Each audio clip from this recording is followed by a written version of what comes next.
Hello, I am Endlessness and welcome back to Final Fantasy VII Ever Crisis, and in this video I'd like to give you an overview and guide to the Guild Battle 3, which has just begun, but we are still in that strategy period, which is a little bit longer than I initially expected, because I remember back after the first guild ranking the devs said that the third battle in September will have 2 days of mocks, but surprisingly now we have 3 days and then 3 days for the actual ranking, which isn't bad because everyone has a lot of time to prepare for it and test a lot of things.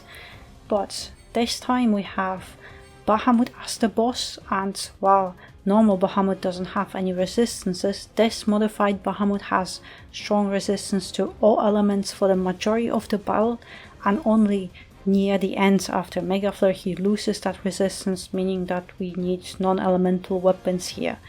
And because it's non-elemental, there is more RNG because our scores might vary depending on how many crits we get during the battle. As for the additional equipment and buffs, this time Zack and Nanaki are featured characters, so ideally you want to put all their best weapons to get highest buffs, as featured character weapons give you a lot more points than non-featured characters. So as usual, account progression is the most important here, because the higher overboosted weapons you have, the more points you get and the higher level. But Bahamut is all about non-elemental damage, but specifically magic, because while we get physical ability potency boost, this magic ability potency is twice as strong, meaning that Bahamut Tifa is perfect here, as her banner was released specifically for this event. But then we also have Sephiroth with Protector's Blades, or Vincent with Huyi and Mooning, who are also the best magic non-elemental DPS.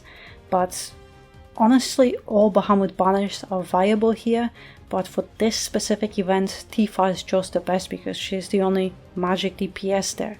But Aerith also is most ideal support with her Bahamut Rod, especially if you have Camera as well, because she can shield against Mega Flare, but also Bahamut Yuffie could be good for that as well. This time I can one-shot stage 1 and 2 and do around 90% damage on stage 3, 40% on stage 4 and 20% on stage 5, so most likely I'll be just on stage 2 duty with some cleanups on higher stages if needed.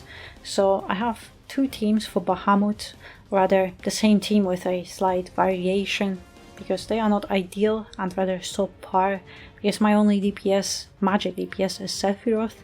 And then I have Bahamut Cloud as secondary DPS, and while Cloud is normally very nice, Sephiroth is just much better thanks to that magic buff that's twice as powerful. And my Aerith also isn't ideal because she's lacking Camera, which is fine for lower stages, but if I were to go for those higher stages, I need to put magic defense on Cloud, which substantially lowers his DPS. So yeah, I can add yet another battle where I regret skipping Camera to my collection. But Bahamut Rods is great here, because every time Aerith loses HP and uses this Bahamut Rod to heal, you get extra AEB, so it increases your DPS, and not to mention it also boosts attack and magic attack for all allies on her Bahamut set.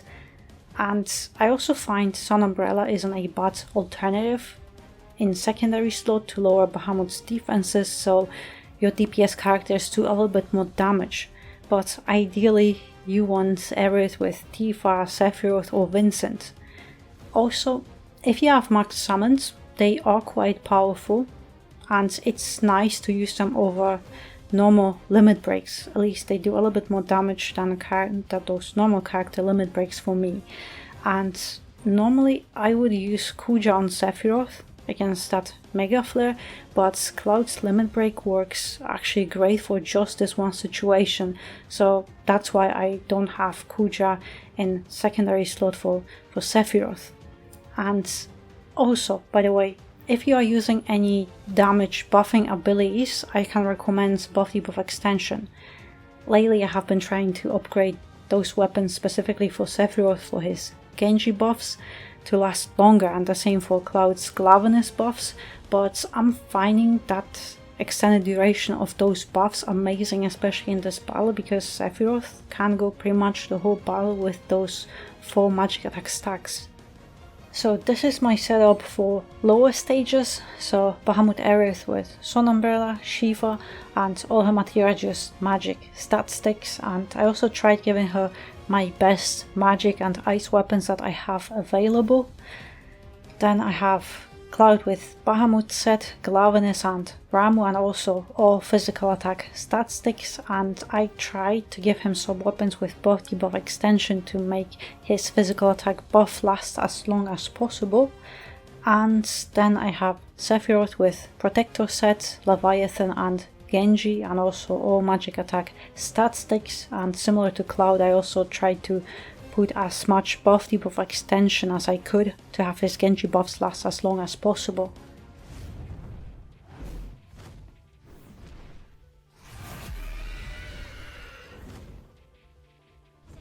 If you have any defensive debuffs, they should always go first, so in my case Sun Umbrella, and then I will just buff Glavenus to boost Cloud's physical attack, and then just wait for your max stance, which now with this new AI it's pretty nice because it always waits for that. And as soon as you get Genji, if you have Sephiroth, then use it immediately as soon as you get it.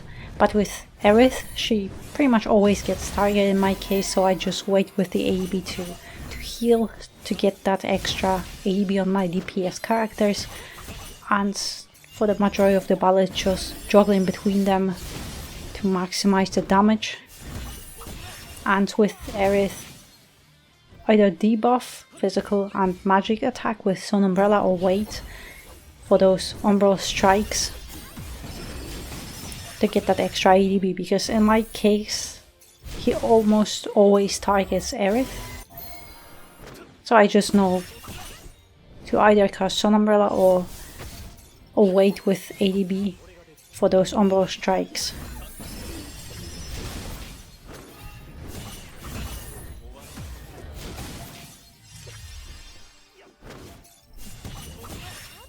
And this is the 1 countdown, so soon there will be Mega Flare, Dark Aura, and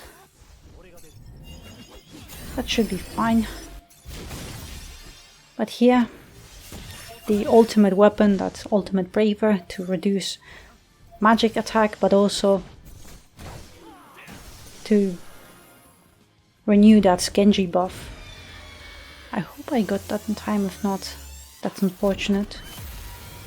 Okay, I got that. But here, as soon as I can, well, it's always this unfortunate lag. But here, just try to do whatever you can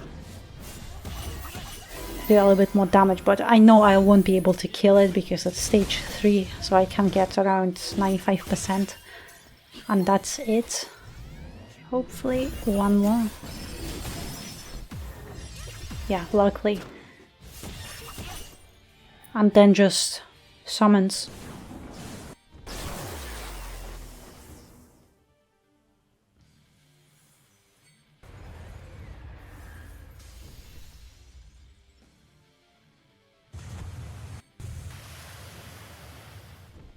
Yeah, that should be set 97%. But yeah, that's pretty much the whole thing. If you are like this buff debuff extension or ability on weapons, I find it amazing in this battle because it maximizes your DPS by quite a lot. Oh, that's exactly 98% actually. For the highest stages, I did change sub-weapons on Aerith to give her a little bit more healing, and guild weapon to boost magic defense for allies, as well as some ice bouncy for Shiva, and also Aerith is boosting Cloud's physical attack a little bit.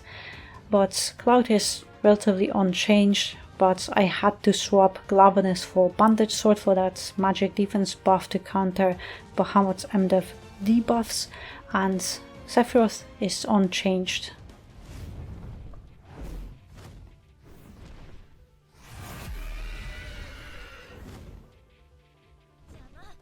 Stage 5 is a lot more tricky. Stage 4 is a little bit more manageable, but it starts the same, but with Cloud I have no Glavenus, so I will just do Sanctuary with Bandage Sword, because Bahamut does a lot more damage now. And here, just that heal to get extra AB. But also Bahamut's gauge is a lot bigger now, so you can't just, at least I can't instantly kill it, so it will take a while.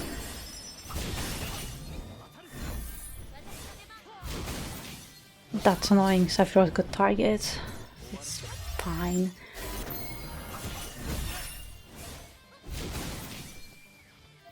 Bahamut is sometimes weird because 99% it's always Aerith, but sometimes it's Cloud and sometimes it's Sephiroth, but unfortunately here I can't really use Sun Umbrella as often, because now you have to heal a lot more, but hopefully that should be done in this hit, yeah. Because as soon as you get with this gauge, you do a little bit more damage, because he loses that physical and magic defense resistance.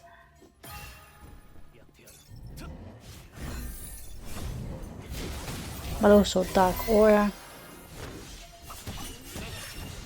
So that ultimate braver is great. Ideally, if you want to, you can use Kuja on Sephiroth, or the other one, the other Kuja on Vincent. It also works great.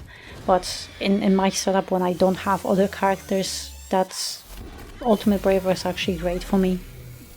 Just don't forget to buff your magic defense, otherwise you will not survive this without debuffing magic attack on Bahamut.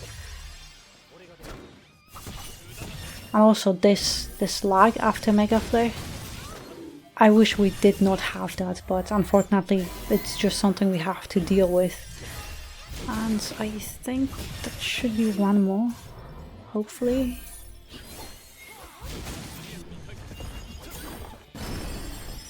But yeah, that will be 20%, because those summons, they are quite nice.